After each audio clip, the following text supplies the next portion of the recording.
Assalamualaikum warahmatullahi wabarakatuh. Alhamdulillahirabbil alamin. Allahumma shalli ala Muhammad wa ala ali Muhammad. Robbi shrah sadri wa yassir amri waktu muda lisani yafqahu qawli. Oke guys, masih bareng sama saya Denny Agung Riazi di Sukses 40. Kita kemarin ngebahas tentang saham nih, bagaimana investasi saham, apa itu saham. Dan sekarang yang mau saya coba sampaikan ke teman-teman adalah konsep tentang investasi, active investing dan passive investing. What's that? Jangan di skip. A few moments later. Tetap ikutin sampai akhir. Jangan lupa di like, subscribe di Sukses 40. Thank you banget. Assalamualaikum warahmatullahi wabarakatuh. Guys, thank you banget masih bareng sama kita di Sukses 40 dengan saya Denny Agung Riazi. Oke, beberapa konten kemarin kita membahas tentang investasi saham. Di rewind lagi guys. Thank you banget udah kamu memberanikan diri untuk berinvestasi dengan saham melalui Ajaib. Silakan ikuti langkah-langkah yang kemarin diterangkan di dalam konten sebelumnya.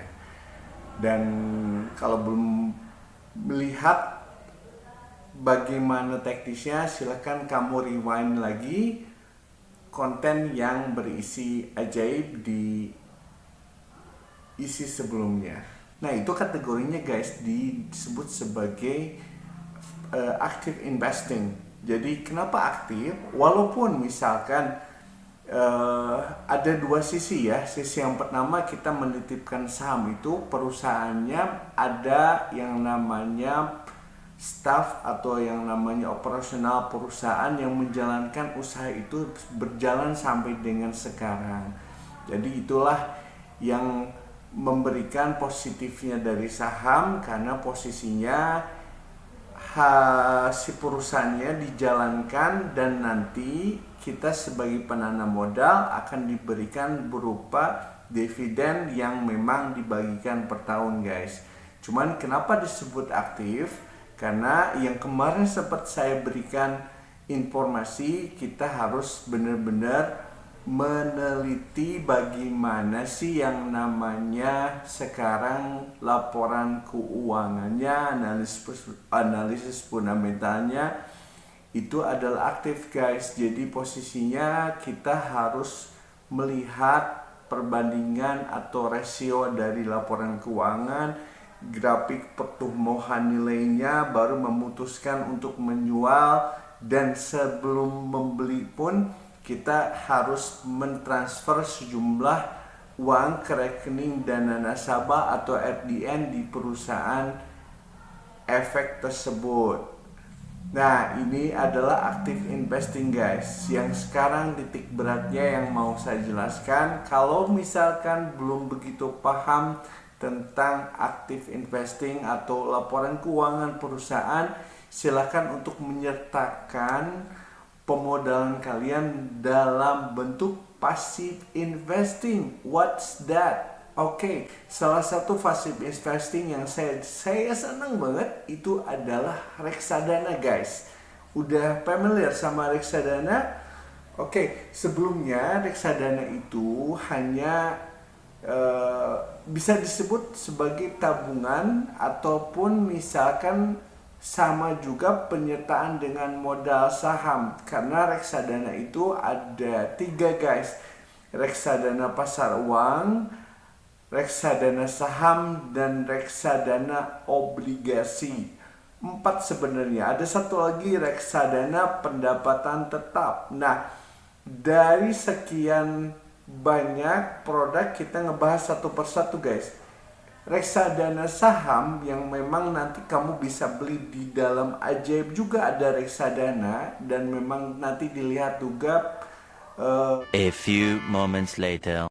portofolionya guys, di mana ditempatkan dan resiko yang memang nanti akan ditimbulkan. Reksadana saham itu adalah penempatan dengan tidak hanya satu perusahaan, tapi berbagai perusahaan, dan dana kalian itu nanti dikelola sama manajer investasi guys. Dan memang posisi resikonya tidak akan sama dengan kalau kita invest di saham dalam berbentuk ke perusahaan emiten. Kalau reksadana itu sifatnya diversifikasi guys. Diversifikasi itu artinya resikonya tidak hanya satu perusahaan. Kalau misalkan kita beli reksadana saham itu menempatkan 20 perusahaan guys, termasuk SV500, dan itu ada diversifikasi resiko lebih kecil dibanding dengan kita menempatkan saham langsung seperti yang sudah saya jelaskan kemarin guys. Nah, kenapa di sini ada reksadana kedua, reksadana pasar uang. Mungkin kemarin sempat kita bahas juga soal pasar uang berbentuk forex, foreign exchange. Reksadana pasar uang hampir mirip dengan seperti itu guys. Cuman masalahnya kalau forex yang memang kita terangkan sebelumnya, kita harus benar-benar tahu pergerakannya kayak gimana, masih terbentuk active investing. Sementara reksadana pasar uang guys, itu passive investing. Jadi kita tidak perlu memberikan kira-kira pergerakannya kayak gimana, baca gimana, serahkan ke manajer investasi, serahkan modal yang memang kita bisa berikan untuk dimasukkan ke dalam reksadana pasar uang. Profitable guys. Yang ketiga adalah reksadana obligasi guys. Reksadana obligasi itu kalau kamu semua tidak hafal, obligasi itu adalah surat utang yang diberikan dari sebuah institusi atau perorangan kepada perusahaan. Nah, nanti obligasi itu rate-nya dibayarkan sekian tahun atau sekian bulan yang memang punya spread yang agak lebih tinggi dibanding dengan sistem tabungan guys. Obligasi itu sendiri kalau melalui reksadana itu adalah sama seperti saham, diversifikasi karena obligasinya benar-benar ditempatkan dari perusahaan yang melebihi nilai, kalau melebihi satu lah ya. Kalau kita, nah sementara kalau obligasi sendiri ada pasar aktifnya, tapi kalian harus memiliki akun obligasi di satu bank. Kalau nggak salah seri SR itu ada obligasi. Nah, cuman sekarang solusinya diversifikasi untuk investasi di obligasi, ada reksadana obligasi ditempatkan dengan beberapa variasi obligasi. Atau bahasa kitanya diversifikasi resiko. Ada resikonya, ada kadang-kadang turun, kadang-kadang naik. Cuman kalaupun turun di reksadana akan jauh lebih baik karena posisinya manajer investasi segera memindahkan dana yang sudah tertera ke obligasi yang punya resiko lebih rendah. Yang ketiga, reksadana saham hampir mirip dengan apa yang sudah kita bahas kemarin guys. Penempatan saham dengan perusahaan melebihi satu. Oke. Yang selanjutnya adalah reksadana pendapatan tetap guys. Nah, itu sendiri gabungan dari beberapa reksadana yang tadi kita sebutkan.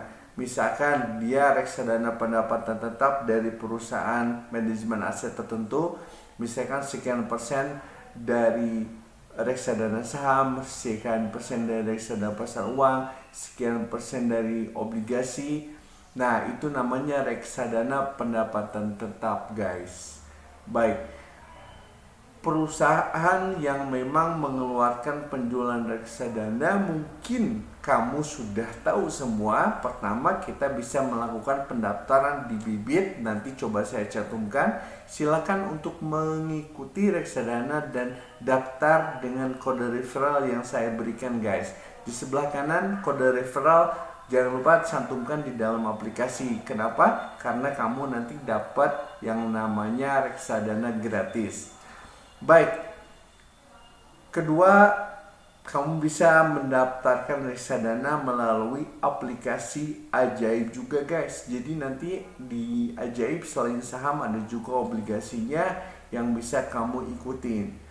Nah, itu sekilas tentang pembahasan investasi pasif yang bisa dilakukan oleh kita selaku investor, baik berupa sekarang melalui reksadana atau melalui aplikasi Ajaib yang sudah kita bahas.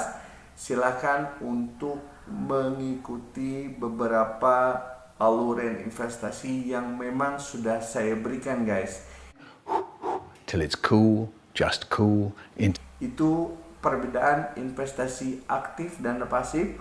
Mudah-mudahan apa yang saya jelaskan di pagi ini itu bisa dimengerti oleh kamu dan ikuti dengan baik, dan ikuti investasi supaya memperbaiki resesi yang sudah pernah kita jalankan, yang sudah kita alami di 2021, salah satunya low dalam hal investment di Indonesia. Baik, saya memberikan sekarang opsi investasi ini baik berupa aktif atau pasif untuk memperbaiki kondisi resesi ekonomi dari segi investasi guys. So, bangun Indonesia itu kamu semua, tanggung jawab kita bareng-bareng. Terima kasih banyak, ikuti ini, dan terima kasih banyak saya ucapkan. Jangan lupa di subscribe, di komen kalau kamu ada pertanyaan tentang apa yang disampaikan sekarang, dan di share bagi teman-teman yang memang perlu dan memang ingin tahu tentang konsep investasi. Terima kasih banyak untuk gabung di Sukses 40. Jangan lupa sekali lagi di subscribe, like, dan komen kalau kamu ada pertanyaan. Terima kasih saya ucapkan. Assalamualaikum warahmatullahi wabarakatuh.